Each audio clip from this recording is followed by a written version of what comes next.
Good morning, welcome to the JeepSolid Garage. Today's a pretty exciting day. Today we're gonna make a lot of progress on our stroker build. We don't have a lot left to do. I might be able to get this done today.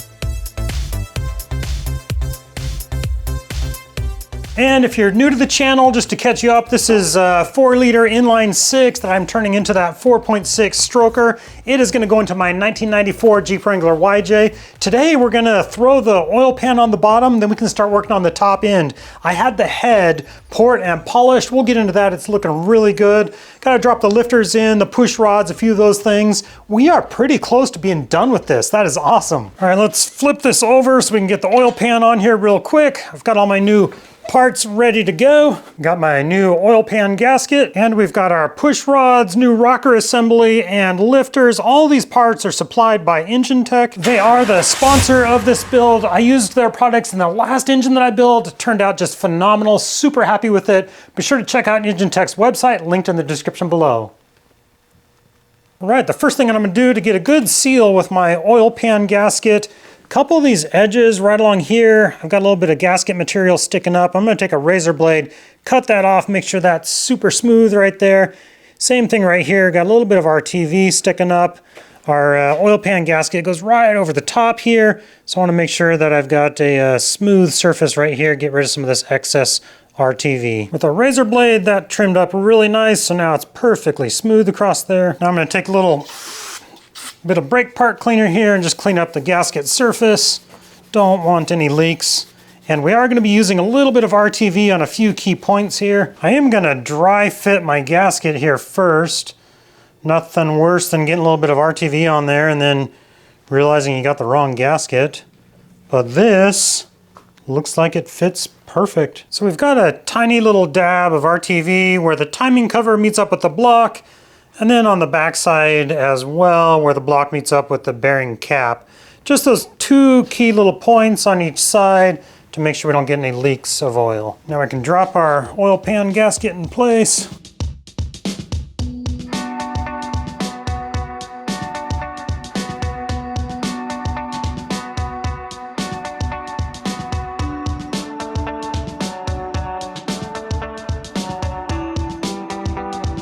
All right, these small bolts are torqued to 84 inch-pounds and the larger ones to 132 inch-pounds. So let's flip it over. We'll get started with the top end. Now we can get our lifters ready to drop down in, and these lifters go on this flat tappet cam. So they are not roller lifters, and the cam has to be broken in appropriately. That's why we have to use this high zinc cam shield assembly lube. You can't use just a regular assembly lube. You have to use this high zinc so it can cure. There's a whole break-in process for the engine, and one of the failure points is the camshaft. If you don't break it in properly, you have to have this high zinc to do that. So we're gonna lube these up real good with our cam shield, drop them down in place. Some people, there's a little bit of controversy, some people like to soak their lifters in oil before they install them. But I want this cam shield directly on these lifters. I don't want any oil interfering. And we're gonna do a priming procedure after this is all built and installed. We're gonna manually prime the whole system by pumping the oil pump.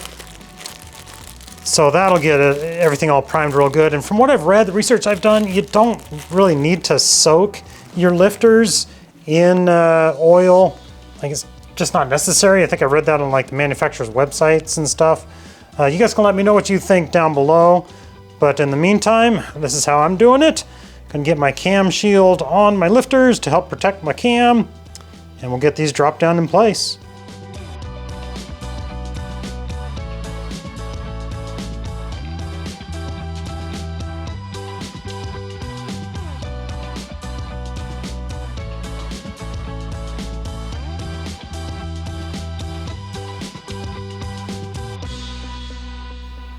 All right, now we can get to the assembly of the head. Get our new head gasket on there, got a new set of head bolts. Let's talk about the head real quick. Obviously the head is all assembled. We got new springs, valves, keepers, the valve seals on there. My machine shop did do a quick port and polish on the intake and exhaust ports here. Looks really good. That'll just help the engine breathe a lot better. And before I put the new head gasket and the head on here, I'm gonna take my air compressor and blow out all the spots where the head bolts are. We just wanna make sure there's not any water or debris or anything down in there. We want that coming down, coming out. I'll give it one last real quick wipe down just on the surface here. Then we can put the head gasket and drop the head on. All right, my surfaces are perfectly clean. We can go ahead and drop our head gasket on here. Now some head gaskets have a top side and a bottom side, which this one does as well. But the good thing about these head gaskets is you cannot put them on incorrectly. So if we line it up like so, it does not fit that way. The bolt holes don't line up. So obviously it has to go like that. Now we can carefully set the head on there. Now on our new head bolt kit here, there's obviously two different size bolts here, two different lengths. The washers that has a chamfered edge, a beveled edge that has to go towards the head of the bolt. So we're just dropping those on real quick. Now we don't want these bolts going in dry, so they recommend using their assembly lube on all of the threads and under the bolt heads, except for one of them that goes into the water jacket. I'll show you that here. We're going to get goo on all of these, except for one of these long ones we're going to save for Loctite 592, and that's because it goes down into the water jacket. This one right here at the end of the head goes all the way down to the water jacket there. So that needs that special Loctite 592 on it. Here's our special one with our Loctite on it. It goes in where the water jacket's gonna go, or the water jacket is. Special bolt number 11. Now all these others, the torque on these, so the manufacturer of these bolts, ARP, says to torque these down to 100 foot-pounds. We'll obviously do this in a sequence. But Jeep on 4-liter head assembly says to torque these to 110, except for this one, special bolt number 11. You torque that one to 100 foot-pounds. So all of these up to 110, this one to 100 according to Jeep, according to all my rebuild manuals. ARP, the bolt kit, says torque them all to 100.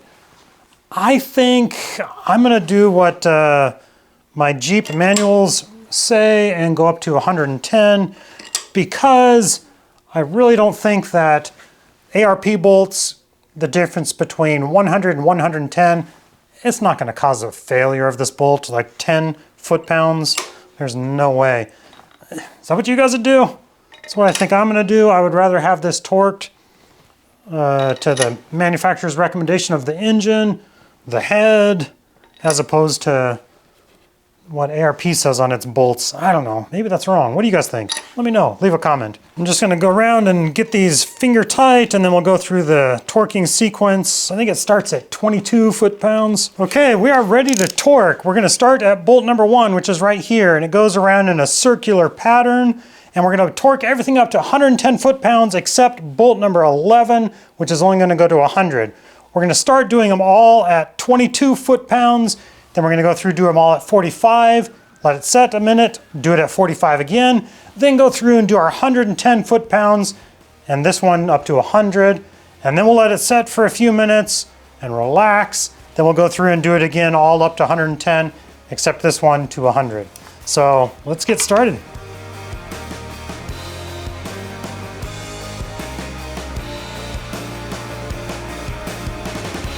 All right, I'm gonna let that set for a few minutes, come back and torque them all again to 110 foot-pounds, except for magical number 11 here, to 100 foot-pounds. But I gotta call it quits for today right now. Check out my next video right up here. Next time, we'll get the valve cover, actually the valve train, the rockers, all that kind of stuff. The valve cover on here, finish this up and get it ready to install. Thank you guys so much for watching. Have a good day.